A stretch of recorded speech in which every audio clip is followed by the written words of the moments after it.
To the ancient Greeks, whatever touched a god's altar belonged to the god, and any act that defiled a temple demanded punishment.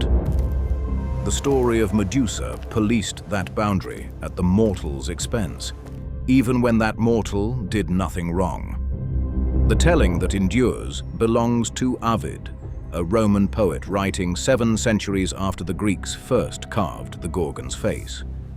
And it begins with a mortal maiden whose beauty made her a target for godly desire and wrath. Medusa was one of 3 sisters born to the old monsters of the deep sea. The elder 2 were immortal Gorgons from birth, winged, snake-haired, deathless. Medusa alone was born human and left her dark family origin to serve as priestess at Athena's temple. Her beauty caught the eye of Poseidon.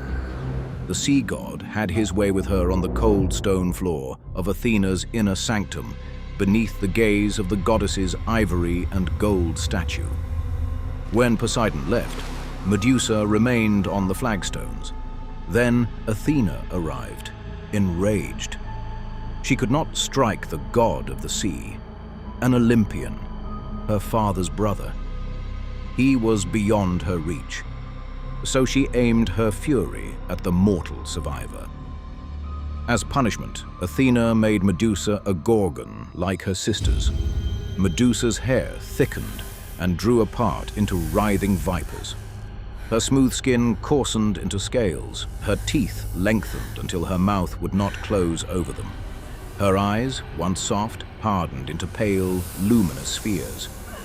From that moment, the sight of her turned any living thing to stone. Medusa fled to her sisters, still in their original home in the far west, beyond the stream of ocean, where the sun never reached the earth. For years, the 3 dwelt in a landscape of motionless things. Birds froze mid-flight and dropped into the dust like hurled pebbles. Deer stood fixed between the trees, muscles locked forever in fear. And men came anyway. Kings sent them, or their own desire for glory, each one up the path with his sword drawn and his eyes open. The shore filled with them, grey men frozen in death by one look at Medusa's transformed visage. Far away, on the island of Seriphus, another of the gods' collisions with mortal life was coming of age. Perseus was a son of Zeus himself, conceived when the god manifested as gold rain and fell on a princess named Danae. Danae's father, Acrisius, king of Argos, feared an oracle's prophecy that his grandson would kill him, and so he sealed mother and infant in a chest and gave them to the sea. The tide carried them to Seriphus. There, the king Polydectes wanted Danae. But Danae, shielded only by her grown son, did not want him back.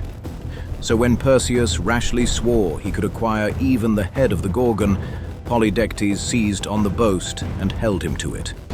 He expected the young man to join the statues, but the gods equipped Perseus.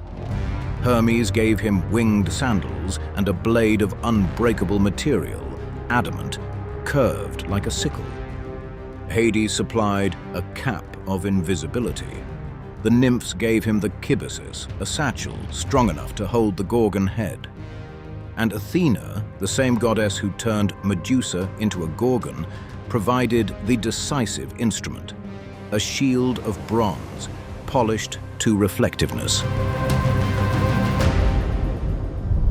Perseus landed on the dark island while the Gorgons slept. The air hissed with the slow breathing of the vipers coiled around Medusa's scalp. He backed toward the sleeping form and raised the shield. In the burnished metal, she was small and reversed, resting among the scattered stone figures of the men who had come before him. Reaching out behind him, he brought the blade down once. The adamant cut through scale, bone, and muscle before the serpents could strike. He never saw Medusa's face directly. he put her head into the kibbasis by feel. From the neck sprang two beings sired by Poseidon, a warrior holding a golden sword, and Pegasus, the winged stallion, who promptly vaulted into the clouds. Medusa had been carrying Poseidon's children since the temple. Athena and Euryale, the sisters, awoke. They came down the shore with bronze hands reaching and iron wings beating the dark air, and they passed right by the intruder and found nothing. Even in death, Medusa remained powerful. Blood dripped from the kibbasis as Perseus flew, and where each drop struck the Libyan sand, a viper burst from the dust. When Atlas, the titan holding up the sky, refused him hospitality, Perseus lifted Medusa's head from the satchel. Atlas's beard petrified to forest, his bones to rock, his shoulders to towering cliffs that thereafter propped up the heavens. Perseus returned to Seriphus and walked into the king's hall with Medusa's head in the satchel. Polydectes refused to believe that Perseus had succeeded, hostile to the son's return when the mother had rejected him. Perseus turned his face away and lifted Medusa's head. Polydectes solidified to stone, killed by the visage of Medusa, whose murder he had commissioned. Then he carried the head to Athena. The goddess took the prize and fastened the face of her former priestess to the center of her aegis. From then on, she went into battle wearing the face she had gnarled. For 1,000 years, the Greeks stamped that snarling face on their coins, doorways, and city gates and hammered it onto warriors' armor. They called it the Gorgonian, a monstrous face to freeze enemies in fear. But the tale is a weld of two tellings, centuries apart. In the older Greek line, Medusa was simply born a monster, and Athena armed her killer because arming heroes was her role. The temple and the punishment are Ovid's, laid over the old story 700 years later. Read one way, the Roman embellishments to the myth reinforce the expulsion of the violated. Read the other, they critique unjust divine punishment.